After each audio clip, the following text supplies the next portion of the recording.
Sejam muito bem-vindos a mais um episódio do Lendo na Correria. Eu sou a Carla e eu preciso dizer que eu estou muito feliz com esse episódio. Eu estou em êxtase, porque finalmente eu consegui trazer um episódio Não na Casa pra esse podcast.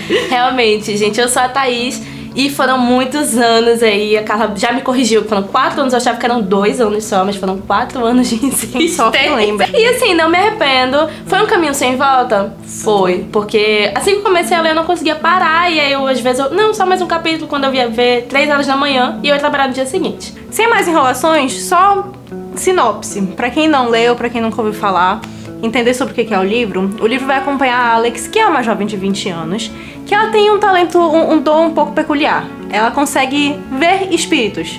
Uma vibe meio colar de sexto sentido, I See Dead People, sabe? Então ela consegue ver espíritos e é um tormento pra ela desde criança.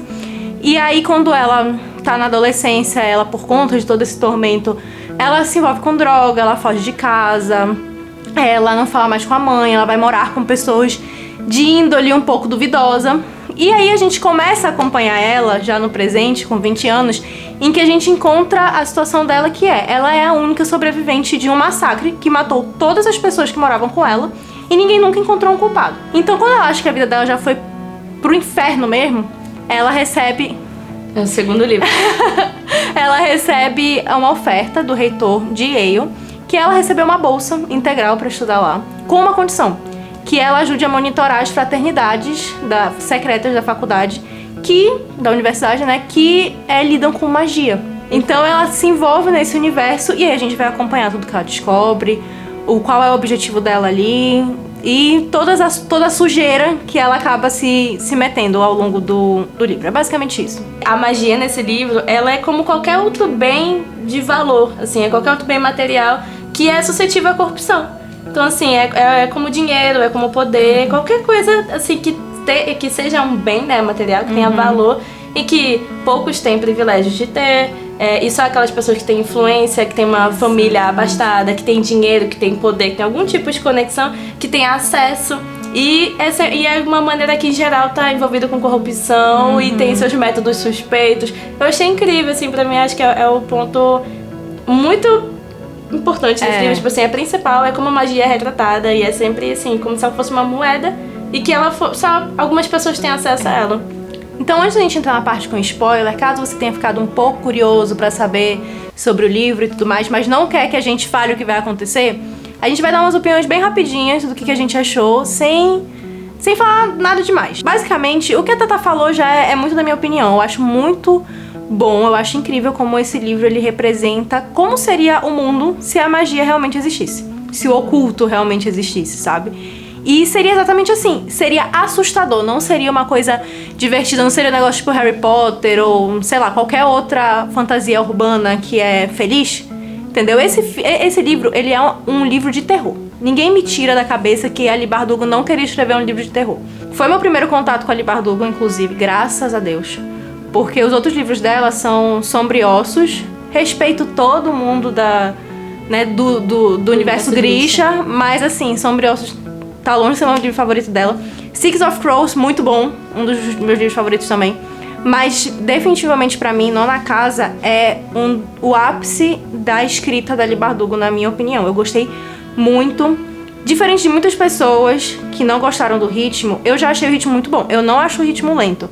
Eu gosto quando o autor, principalmente em livro de fantasia, pega na minha mãozinha e me explica o universo, sabe? E eu acho que ela faz um bom balanço entre te explicar tudo o que tá acontecendo e deixar outras coisas subentendidas que tu, que tem 2 neurônios funcionando, consegue olhar e falar: ah, entendi o que tá acontecendo aqui, sabe? Então eu gosto quando o autor, ele esmiuça pra mim. E ela faz isso. E eu também gosto de outro recurso que ela usa, que ela meio que começa a história pela metade, sabe? Tipo, já tá acontecendo. Então a gente tem os capítulos intercalados entre passado e presente até os dois se encontrarem, as linhas do tempo se encontrarem. E a gente começa já a acompanhar o que tá acontecendo, já entendendo tudo o que aconteceu no passado. Eu gosto disso também. E a construção de personagens é muito bom, principalmente da Alex. Ela te joga de paraquedas ali, né, no meio da situação. Eu entendo por que esse livro é tão controverso. Eu entendo, por exemplo, eu emprestei pra um outro amigo e falei que era muito bom esse livro e ele não gostou tanto, justamente porque ele achou o ritmo lento. Eu não acho que o ritmo é lento, assim, isso é a minha opinião, né? Pra mim o ritmo funcionou muito. Ele é lento porque, por exemplo, cada início de capítulo e ao longo dos capítulos ele vai te dando explicações, né? E ele faz umas explicações sobre as sociedades, sobre a própria nona casa, que é a Alette, né? Que é meio que um fiscal dessas sociedades. E aí cada começo de capítulo ele te dá uma introdução bem técnica do que é essa sociedade, do que são as fraternidades, como funciona a magia. Então cada vez tem cada capítulo tem um pouco desse discurso, né, inserido ali. E assim, eu me sinto sendo preparada para ser o próximo Dante. Nossa, é muito bom, exatamente. Porque, assim, a personagem da Alex, ela assume o papel de Dante, que é a pessoa que tá... O aprendiz. É o aprendiz, né? Da nona casa. E assim, no livro, parece que eu tô aprendendo junto com a Alex todos os protocolos da nona casa. Então assim, eu entendo quem não gosta, mas eu gostei muito, porque eu consegui ter o ponto de vista dela na história toda. E assim, eu gostei muito. E eu tinha uma coisa pra falar, mas eu esqueci. Mas vai voltar em algum bloco. E eu entendi por que tu queria tanto que eu lesse esse livro. Eu entendi porque tem um lado bom, ele te vicia. As pessoas podem não gostar, podem gostar. Até esse meu amigo que não gostou, leu até o final porque ele precisava de resposta. Esse livro, ele te obriga a entender o que tá acontecendo. E ele te dá respostas, é muito bom, mas eu vou aprofundar mais pra frente. Mas eu entendi por que tu queria que eu lesse esse livro. E tem um bom plot twist, pô. Ele tem. Ele tem um bom... E não é forçado. Eu não acho plot twist forçado. Eu acho um bom plot twist, sabe? Ela poderia ter feito forçado? Poderia. Tinha tudo pra ser forçado. Mas não é. Eu acho que faz muito sentido. Eu gosto dessa ideia de trazerem personagens que não necessariamente estão lutando por... Meu Deus, eu tô lutando por um bem maior. Eu tô lutando pra salvar o mundo. Ela só quer viver. A Alex só quer viver. Ela deixa claro, entendeu? Que ela tá lutando pela vida dela. Exatamente. E a gente super entende, porque a gente tá sendo introduzido junto com ela. Eu estaria lutando pela minha vida. Eles me ensinam a ser o próximo Dante, mas eu não quero ser o próximo Dante, por favor, não me peço. Então se eu estivesse no lugar dela, eu ia estar muito desesperada. Inclusive, é por isso que eu falo que eu entendo que tu me indicou esse livro, porque tu queria que alguma amiga tua tivesse tão traumatizada quanto tu. Inclusive, ela me mandou um meme sobre isso. Eu indico os livros pra minha amiga porque eu quero traumatizar ela tanto quanto eu. Exatamente. Então, sim, porque só uma troca de traumas aqui, foi incrível. Antes da gente ir pra parte com spoiler, eu só queria dizer uma coisa, que a gente leu esse livro, eu li esse livro pela primeira vez em 2020, com o saudoso 4x4, antes de existir o 4x4, com o Léo e com a Gil. E o Léo e a Gil gostaram do livro. E olha que a Giovanna, ela não gosta de fantasia. Mas Li Bardugo consegue fazer ela ler fantasia. Pior, né? Todos ela gosta. Exatamente. Então, só que assim, os dois não ficaram naquele negócio que nem eu, entendeu? E eu sabia que quem tinha potencial pra ficar assim comigo era a Thaís. Então eu precisava que a Thaís lesse. E eu estamos fazendo um episódio na correria. Meu sonho se tornando realidade. Agora a gente vai pra parte legal, que é a parte com spoiler. Melhor parte. Vamos começar pela construção de universo. Certo? Como eu falei antes, pra mim, ninguém tira da minha cabeça que ela não queria escrever um livro de terror. Gente, ela queria, tava na cara, ela tava doida pra fazer um conteúdo assim de horror, sobrenatural, traumatizar os leitores dela. Eu acho que era muita intenção dela, pra mim ficou... E alcançou. Eu fiquei traumatizada, mas eu gostei. Olha, cara, eu acho incrível, porque assim, né? É o primeiro livro da Li Bardugo adulto, né? Esse livro, inclusive, foi vendido, a chamada dele era a estreia da Li Bardugo da fantasia adulta, né? Era mais 18 e tudo mais, ninguém sabia exatamente o que esperar, porque a sinopse, ela não te fala que vai te traumatizar. A sinopse que tu me passou era assim, nossa, tem uma moça com poderes sobrenaturais, eu acho que vai ser uma moça. Mandamos ela.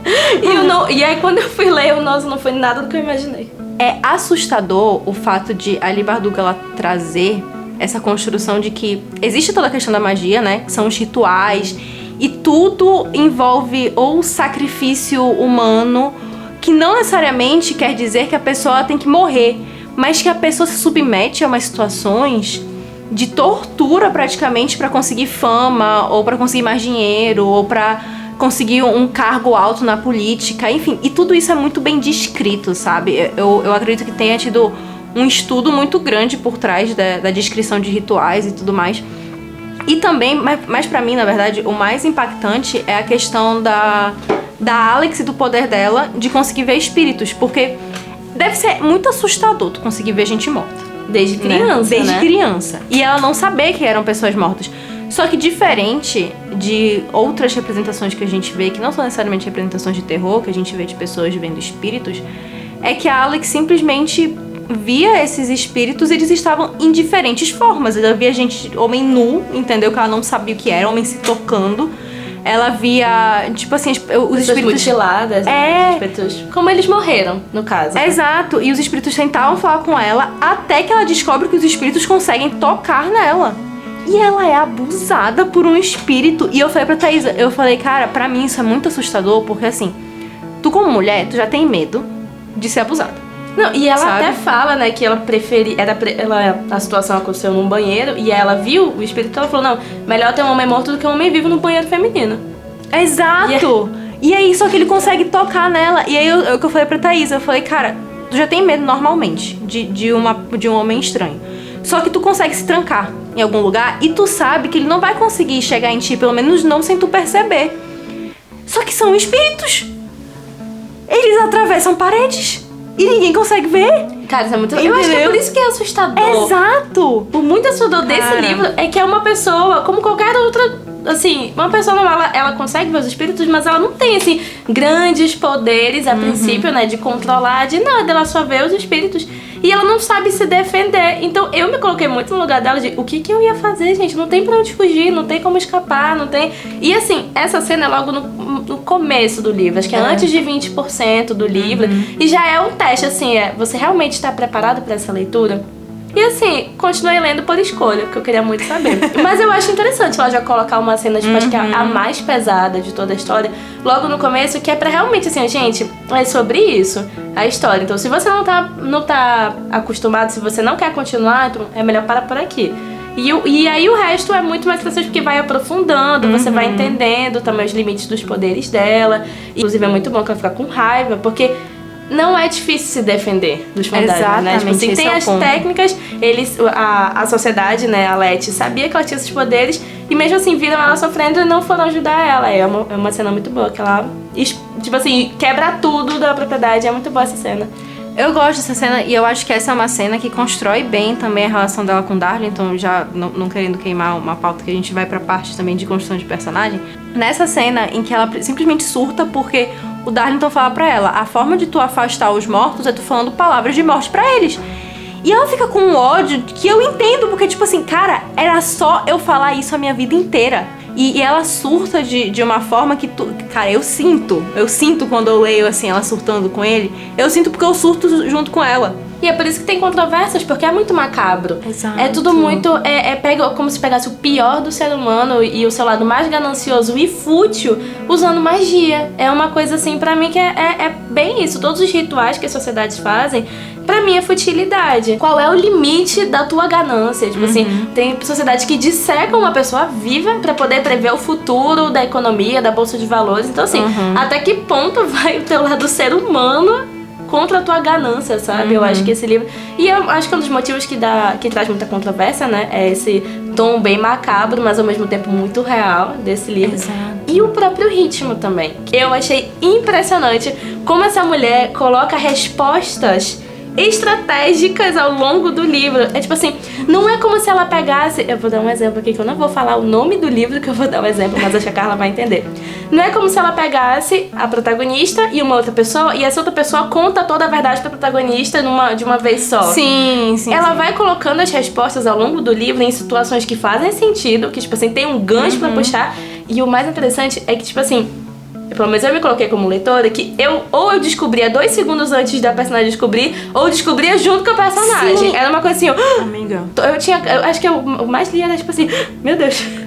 Amiga, a cena, o plot twist, que a gente descobre que a professora que tava lá ajudando a Alex, que mulher boa, né?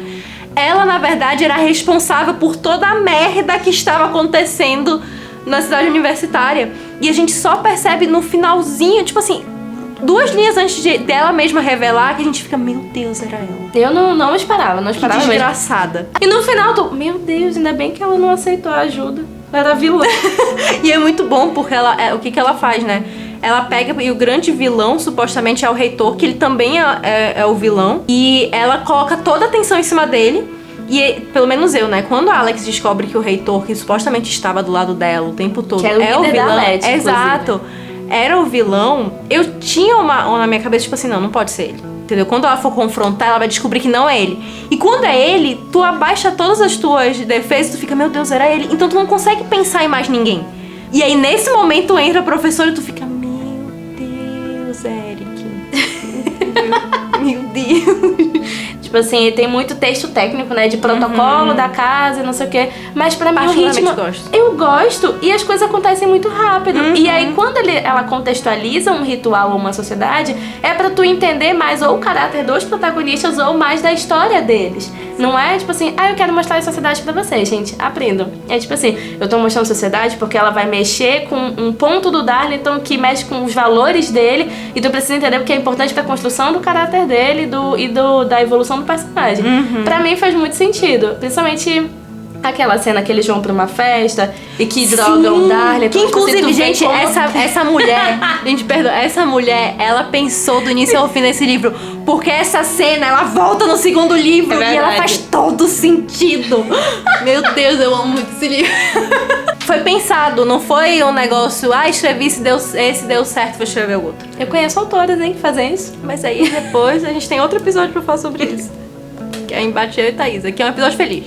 Que a gente concorda. É verdade. É um episódio cara, que a gente já pensou concorda. se eu não gostasse, amiga? Você falasse assim... Aí o episódio ia ser mais triste, porque eu ia estar bem triste. E? Eu acho que o Darlington, ele é um personagem que ele também é muito bem construído. Apesar de o foco ser na Alex, e pra mim a Alex é uma construção maravilhosa do início ao fim, como a gente falou. A Alex só quer sobreviver. A menina, tipo assim, tava perdida, encontra refúgio nas substâncias ilícitas, entendeu? E aí simplesmente as pessoas acham que ela é descartável. Então tentam fazer o que quiserem com ela e tentam usar ela justamente por conta disso, por conta do contexto em que encontraram ela, né? E o Darlington é muito interessante também porque, ao mesmo tempo em que ele é um contraponto, ele não é tão um contraponto assim, porque ele também quer sobreviver. Só que ele tem outras ambições, ele acredita que a Letty realmente é uma casa, né? Que é a nona casa, que realmente está fazendo bem, que realmente é justa, que realmente ela realmente traz a ordem nesse mundo mágico.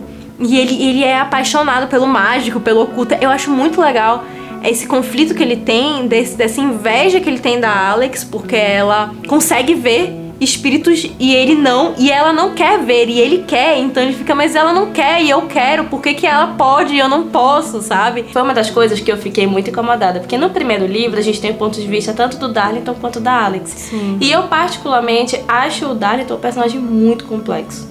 Muito, porque assim, é como se ele tivesse várias camadas. E ao longo do livro a gente vai tirando as camadas e tirando as camadas. A Alex é uma personagem assim, com uma complexidade também incrível. Eu acho a construção dela muito boa. Eu consigo ter empatia, consigo me identificar, consigo lutar pelas lutas dela. Exato. Mas eu desde o começo eu vejo a personalidade dela muito clara. Eu consigo ver ela assim, eu consegui ver muito fácil, entre aspas, né, a personalidade dela construída. A do Darlington, eu primeiro olhei e eu falei, nossa, menino perfeitinho, né, mimado. Depois fui vendo, não, ele é apaixonado, tem esse gás pela magia. Nossa, mas ele também desgraçados. Ele tem um passado sombrio, tem uma história, tipo assim, é como se ele tivesse várias camadas e a gente fosse descobrindo ao longo do livro. E aí, por que eu fiz esse gancho, né? Porque no segundo livro não tem ponto de vista dele em momento nenhum, praticamente, só no final do livro. É que ele virou um demônio, né? Não quero saber, eu queria o ponto de vista dele, ele tá ali. Ele virou mais o demônio. Darlington. Pra que foi protagonista do primeiro livro, então? De fato, gosto muito, eu acho uma boa continuação. Mas pra mim o segundo livro, ele é aquele clássico segundo livro, ele é transição. Sabe? Eu estou esperando um terceiro livro, mais na vibe do primeiro. A gente vai falar sobre nossas expectativas pro terceiro livro. Mas eu considero o segundo um livro bem transição. Então eu acho, do meu ponto de vista, que ele vai cair naqueles clássicos de segundo livro, que ele vai ser o mais fraco da trilogia. Entendeu? Eu tenho essa ideia. Eu sempre achei segundos sabe? livros de trilogia os melhores. Mas sabia? tu já percebeu que ou o segundo é o melhor ou o segundo é o mais fraco, não tem meio termo? É verdade. Então Faz sentido. eu acho que Para o Inferno vai ser o mais fraco. Entendeu? Ele vai cair nessa. E ele é bom, ele é um livro bom. Eu gostei, eu achei uma boa continuação. Eu devorei o livro também. Não assisti, eu não li à noite porque eu ficava com medo. Nossa, Porque, foi horrível. assim, eu precisava ler à noite, porque eu precisava saber o que acontecia, mas eu dormia do lado do Vitor, né? Eu terminava de ler, eu só me abraçava. Ele dormia. Eu me protege. Cara, eu durmo sozinha. Então, assim, eu não li à noite. Começava a escurecer, eu não vou ler esse livro aqui. Porque ele é assustador. É porque, ele é mais assustador, eu acho, que o primeiro. É mais assustador. Ele é mais macabro. O segundo eles vão literalmente pro inferno. Porque o Darlington é puxado pro inferno, enfim. E eu falei, quando eu li pela primeira vez, eu comentei com o Léo e com a Giovanna, de que eu achava que o final do primeiro livro era muito vibes final da segunda temporada de Sabrina. Entendeu? Porque a segunda temporada de Sabrina, eu não sei quem assistiu, mas quem assistiu vai me entender. A Sabrina fala pros amigos dela, tipo assim, vamos pro inferno pra buscar meu namorado. E é basicamente o que a Alex faz, entendeu? Tipo assim, eu vou pro inferno procurar o Darlington. É o namorado? Não me interessa. Ele foi embora, eu não sabia nem se ele gostava de mim. Tá aí, é um ponto que eu achei incrível nesse livro, que é uma personalidade em cada um dos personagens que aparece, que vai ganhando até mais protagonismo no segundo livro, é lealdade.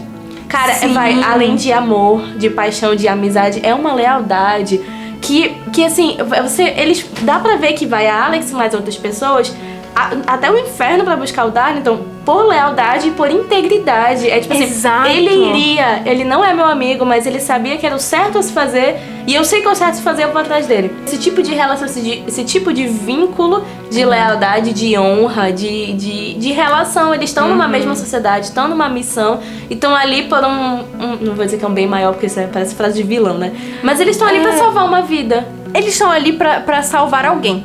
Né? É como tu falou, eles estão ali pra salvar o Darlington. Eu acho muito legal que cada um, como tu falou, tem um motivo pra ir. O livro, pra mim, ele é muito bom. Por que não é 5 estrelas? Eu senti um pouco de falta de atenção na Pam, por exemplo. Eu entendo ela. Só que assim, ela tem uma lealdade muito grande ao Darlington. Eu acho que essa questão da lealdade segura muito o fato de todos se disporem a ir pro inferno pra buscar ele. Porque eles acreditam que ele merece. Eu, tipo assim, eu vou, e não é que ele merece porque ele é muito bom. Não é porque ele merece porque ele é incrível. Ai, é uma alma tão boa que não merece estar no inferno.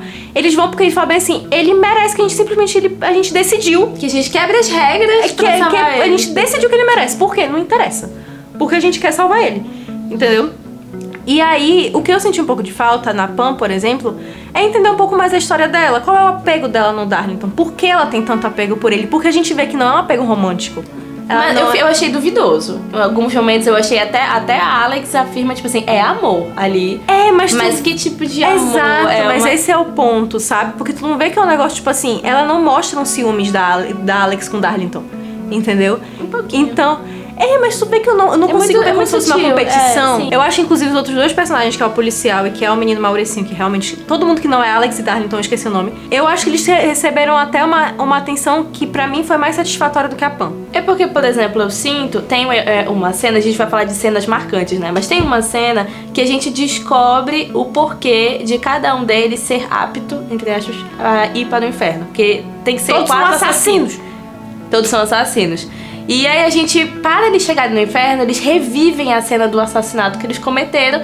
E aí nessa cena de assassinato a gente acaba descobrindo o background tanto do policial quanto do Mauricinho, que ambas esquecemos o nome, porque, enfim. A Pam não. Se tu parar pra pensar, a gente acompanhou o assassinato que ela cometeu no livro passado, que foi pra salvar a Alex, mas a gente não tem o background dela, da vida dela antes da Letty, da vida dela relacionada ao Darlington. Então eu entendi agora o que tu quis dizer, que realmente faz falta.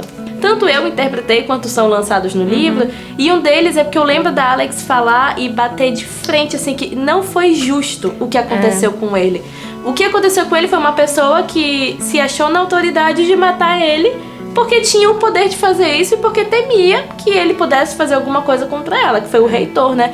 E ela achou extremamente injusto, e aí isso mexeu muito com despertou uma coisa minha, tipo, sei lá, mexeu com os meus princípios, meus valores, porque a maioria das pessoas ficava falando pra ela aceitar, porque o mundo não é justo, porque essas coisas acontecem, e quando acontecem é uma tragédia, mas a gente não pode fazer muita coisa pra mudar. E ela fica assim, não, eu vou fazer, eu vou fazer o que eu posso, que é ir pro inferno pra salvar ele. Mas isso é, de novo, uma coisa que eu gosto nessa história, que é a justiça deles. Nada que eles estão fazendo vai mudar o mundo. Eles não querem mudar a ordem da Letty, eles não querem trazer justiça para as casas, porque eles sabem a limitação que eles têm. A Alex sabe, eu não vou conseguir mudar esse sistema já tá aí, e eu sou muito pequena para mudar esse sistema, sabe? E claro, é legal pensar assim? Não é legal pensar assim, só que ele traz esse lado realista, do tipo, eu só quero fazer eu quero me proteger e proteger os meus, sabe? Então eu acho isso interessante, eu gosto quando o livro se propõe a fazer isso e faz isso de uma forma bem feita. O Mauricinho tem uma hora em que ele fala... O Trip! Trip. Em Trip que em que... Seu nome não dá pra levar a sério. Mas ele é o Mauricinho. O Mauricinho, ele fala que ele... quando a Alex pergunta por que ele tá fazendo isso, porque assim, ele não tem nenhuma ligação com o Darlington. Ele não tem nenhuma ligação com aquelas pessoas. Então quando ela pergunta dele, por que tu tá ajudando a gente? Porque tu teve que ir pro inferno fazer isso. E tu tá se comprometendo a coisas que tu não precisava. E ele fala, é que eu gosto de estar do lado dos mocinhos alguma vez. Ele é o único que tem essa ideia, porque ele sempre foi do lado das pessoas que faziam coisas duvidosas. Então quando ele vê eles fazendo, eles acham, pô, estão fazendo alguma coisa por um bem... Na cabeça dele, né? Por um bem maior. E a Alex, a Pam, enfim, elas têm uma noção de que não é isso, sabe? Porque até o próprio policial, ele também... ele tem aquela visão de, tipo assim... Olha, eu acredito na questão céu e inferno. E pra mim, o Darlington só não pertence ao inferno. Não é que ele pertence ao céu, mas é que ele não pertence ao inferno. Nossa, entendeu? verdade. E a própria amiga da Alex também, ela só queria fazer alguma coisa por ela, porque ela sofreu tudo que ela sofreu no primeiro livro. E ela tá lá e ela fala assim que eu quero fazer alguma coisa, sabe? Eu quero sentir que eu consigo fazer alguma coisa. Então tem todas esses motivos diferentes pra eles fazerem que é muito, muito real. Mesmo sendo numa fantasia, que é muito bom. Agora, considerações e expectativas para o terceiro livro. Expectativas para o terceiro livro. As minhas são breves, eu acho que eu vou até pegar alguns ganchos teus. Eu tenho 2. Eu só não quero que ela estrague. Eu só não quero que ela estrague a história. Porque assim, é o que eu falei. O segundo A gente vai encerrar o vídeo por aqui, não estrague. O primeiro livro, ele tem um plot só. Que é a Alex na verdade é a Alex querendo trazer o Darlington de volta e querendo ter uma vida. E esse plot é resolvido porque a pessoa que ia dar uma vida nova pra Alex era uma desgraçada, né? E o Darlington, a gente descobriu onde ele tava. O segundo livro, ele poderia ter um plot só, que era trazer o Darlington de volta. Só que ela abre subplots. Muitos! No comecinho do livro, no que diz respeito a... Faz sentido toda aquela caça ao tesouro pra saber onde é que fica o inferno? Não sei dizer porque eu ficava com medo. Ela abre o subplot dos demônios que estão na Terra, que são vampiros. Inclusive, mas não o vampiro igual ao Edward, que é o vampiro que a gente quer encontrar. É o vampiro ruim. Não é aquele que se apaixona e brilha no sol. Perfeitamente. Ela abre também o subplot do que acontece com eles, porque eles têm aqueles guardiões e o Mauricinho meio que é engolido pelo guardião, então ele continua sendo o Mauricinho, mas agora ele tem meio que poderes sobrenaturais. Exatamente. Ele se torna um vampiro. Só com consciência. E é a o gente... Edward. Ele é o Edward. Ele é o Edward. Pô, mas um Edward meio ruim, né? Do que a Alex vai fazer também. Na verdade, qual não é o nem papel isso. dela, Qual né? é o papel dela, porque a gente descobre sobre as viajantes da roda. E o Darlington tá ligado a ela, então ele é o demônio dela agora. Porque a gente tem que saber também o que o Darlington é. O Darlington é um demônio 100%. Ele é metade humano, metade demônio. Nem ele sabe o que ele é. Porém, a gente sabe que não é incomum cagarem no final das histórias, né? De começar muito bem, terminar meio... Porém, tem esperança também, porque ela conseguiu desenvolver bem o segundo livro. Eu achei que foi um bom desenvolvimento, foi uma ótima continuação. Eu achei, inclusive, que o final do segundo era aberto, porque eu não sabia que era uma trilogia. Eu falei, gente, terminou assim. Se terminasse um capítulo antes, eu até ia falar, pode ter um terceiro, mas também pode terminar e eu vou terminar um pouco mais em paz. Mas não, ela começou um outro capítulo, começou uma outra história e eu já fiquei, é o quê? Um dos meus maiores receios desse terceiro livro é que ele fique ainda mais confuso que o segundo. Porque apesar de eu entender algumas coisas, alguns plots que ela foi abrindo, eu achei muito confuso os seres que ela foi inserindo e as mitologias e também toda essa questão de o que é um demônio, o que é um vampiro, todos os demônios são vampiros. Eu achei bem confuso. Por exemplo, no começo, quando ela falou que o Darlington era um demônio, que era o único motivo pra ele estar vivo no inferno, eu fiquei me questionando, mas como que ele pode ser um demônio se ele não morreu? Porque a coisa que elas mais batem é, ele não morreu, ele foi engolido, ele foi puxado pro inferno. Como é que ele é um demônio se ele ainda tá vivo? Eu achei bem confuso, então eu espero que explique melhor o que é o Darlington. E explique melhor o que é a Alex, o que são essas caminhantes da roda, né? Agora sim, eu acho que eu não vou sentir tanto medo no terceiro quanto eu senti no segundo. Eu também. Porque qual era a minha grande questão no segundo? Primeiro que eles vão para o inferno, né? O nome do livro é Para o Inferno. Uma das coisas que mais me assustou no segundo foi a descrição deles indo para o inferno. Eles têm que encontrar um corredor, que é meio que o caminho. A descrição em si é um pouco confusa, porque realmente é um corredor, eles têm que percorrer um caminho no prédio que eles estão, que é o grande spoiler, é a biblioteca. Ironia, né? É o caminho para o inferno, uma biblioteca. Enfim. E aí eles têm que percorrer esse caminho e no final só a Alex que finaliza ele sozinha. Então assim, a parte deles percorrendo é um pouco confusa, mas é macabro demais, é assustador. Nesse tu momento fica que eu assim, fiz leitura dinâmica. e aí, no momento que ela tá indo e fazendo os últimos passos, é muito assustador. Porque eu pensei, gente, é uma pessoa normal, é uma pessoa, tipo assim, ela tem poderes? Ela tem, porque ela aprende a aprimorar um pouco mais, que ela pega a força dos fantasmas, mas não é uma coisa assim que você tá 100% seguro indo pro inferno. No final do segundo livro, ele já tem o poder de um ritual, que eles fazem um feitiço de proteção, então que ajuda muito eles a lutar contra demônios. Eles têm um vampiro como aliado, eles têm o Darlington que tá ali, tipo, meio que cão de guarda, demônio de guarda, sei lá. Eu senti que era um esquadrão suicida, versão literária contra demônios. Gostei. Então, assim, eu me senti mais tranquila, porque assim, agora eles têm como se defender, então pode vir o que for, mas primeira vez que apareceu o vampiro, eu fiquei muito assustada, porque era um vampiro contra um ser humano normal. É porque eu acho que o terceiro ele vai trazer mais uma questão que a gente vai encarar mais como mitologia. Porque assim, gente, quando fala Mais inferno... fantasia também, né? Exato. É quando fala inferno, eu acredito no inferno, entendeu? Então eu fico com medo, sabe? Pra quem não acredita, é só mais um... E eu acho que só não me deixou com mais medo porque ela mistura muitas coisas quando é inferno. Então são vários tipos de demônios, são várias coisas. Então naquele momento eu até consigo desassociar um pouco. Eu fico nervosa porque eu acredito no inferno, entendeu? Então eu fico com medo de mexer com essas coisas. Quando é tipo assim, eles vão estar aqui, tem um vampiro que é um demônio. Aí eles também conseguem se defender. Aí eu já consigo encarar mais, como a Thaís falou, né? Como uma mitologia. Como uma fantasia, entendeu? Então, tipo assim, é uma fantasia que eu não acredito que é real, então eu consigo ver. Honestamente, expectativas para o terceiro? Respostas. Eu quero respostas. Eu não tô com muita expectativa pra história. Tudo tem uma resposta. Pronto. Respostas. Que é isso pra mim não estragar. A gente tá alinhada. Me dê respostas e não me deixe pontas soltas que não precisava, entendeu? Tipo assim, existem pontas soltas.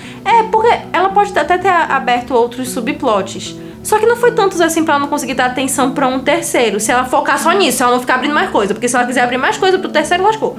Entendeu? Cara, é um slow burn, só que assim, é muito slow. É muito slow. Mas é que eu acho muito interessante a Mas é um relação slow deles, que tá na cara. que vai rolar alguma coisa. Só que é muito Podia slow. ter rolado. Só que é uma relação que não parece ser só uma relação romântica. Eles têm uma relação de tensão ali, sabe? Porque ela vê no Darlington, não sei exatamente o que ela vê no Darlington, mas eu acho que ela enxerga... Homem muito bonito. Perfeitamente. Além da grande beleza do Darlington, eu acho que na verdade ela enxerga alguém com quem ela poderia estar, sabe? Não só se envolvendo amorosamente, mas ela sempre foi muito sozinha. Ela vê no Darlington talvez essa possibilidade, não necessariamente de construir uma família, mas dele ser uma pessoa a quem ela pode contar. E isso pode acabar se desenvolvendo em algo amoroso. E eu acho que do Darlington é ainda mais profundo, porque o Darlington via muito na Alex esse ponto de... Ela tem tudo que eu gostaria de ter, sabe? E ela é um mistério pra mim, isso me atrai. E agora que eles estão conectados pelo laço de um demônio, entendeu? Eu acho que, na verdade, eles vão acabar se juntando muito por uma questão de... É isso que a gente tem, sabe? E não é tão ruim. Tudo bem. Eu acho incrível, porque eu acho que eles têm muita química, mesmo a gente nem sabendo se vai rolar um beijo ou não. Meu problema com o relacionamento Alex e Darlington é que a Ali Bardugo me ofereceu muitas migalhas, e migalhas e migalhas que eu amo, mas agora eu quero pão. E eu não vejo esse pão. Tu quer tudo na tua mão. Eu quero só um beijo, eu quero um mínimo de afeto, porque eu sinto que eles já assumiram um relacionamento sem ter um relacionamento. Mas essa é a graça. Eu tenho pra mim, no terceiro livro, haverá coito. É o mínimo que eu espero. Tenho para mínimo, mim. Assim. Entendeu? Eu acho que não vai ser muito explícito, não, sabia? Não vai. Vai ser nós amamos a noite inteira. Porém, vai ter. Fizemos amor a noite inteira. Exatamente. Porém, vai ter. Eu acho que vai. Eu acho que vai. Ok, eu acredito. Eu vou acreditar. Não sei nisso. o quanto vai ser assustador, porque agora ele é um demônio, né? Espero que não seja no na forma de demônio. Mas Então é isso, vamos tá bom. tá. Ok. Beleza. Expectativas ok, né? Expectativas são essas. Considerações finais. Considerações finais para este episódio. Tô feliz. Eu acho que foi um ganho, assim, pra minha literatura, minha bagagem de literatura. Me traumatizou um pouco, mas eu gostei muito, assim. Eu achei muito crua, muito verdadeira, uma fantasia, assim, bem realista de como seria a magia pra vida real, né? E eu gostei. Tenho expectativas boas pro terceiro, Sim, ok, também. né? Então, quando tiver o terceiro vai ter episódio. Com certeza, quando tiver terceiro vai ter episódio. Espero não ficar Pra mais mim. traumatizada. Vai ficar um pouco. Eu tenho pra mim, que ela vai traumatizar um pouco. Mas pra mim o primeiro é nota 5, um dos meus favoritos da vida, nota 5 favoritado. O quarto é um 4 estrelas. Pra mim, ainda muito bom, mas é um 4 estrelas. Vamos ver o terceiro. Mas essas foram nossas considerações no Ana Casa. Só felicidade. E pra lembrar vocês de seguirem a gente nas nossas redes sociais. Na minha, da Thaís, no Lendo na Correria. Porque a cada 2 segundas-feiras, a cada 15 dias, segunda-feira, 2 segundas-feiras no mês, temos episódio novo. Áudio no Spotify, vídeo aqui no YouTube. E muita interação cada vez mais no nosso Instagram. A gente vai tentar manter o foco no cronograma. E vai dar certo. Cada vez mais realista o cronograma. Então até o próximo. Até, tchau.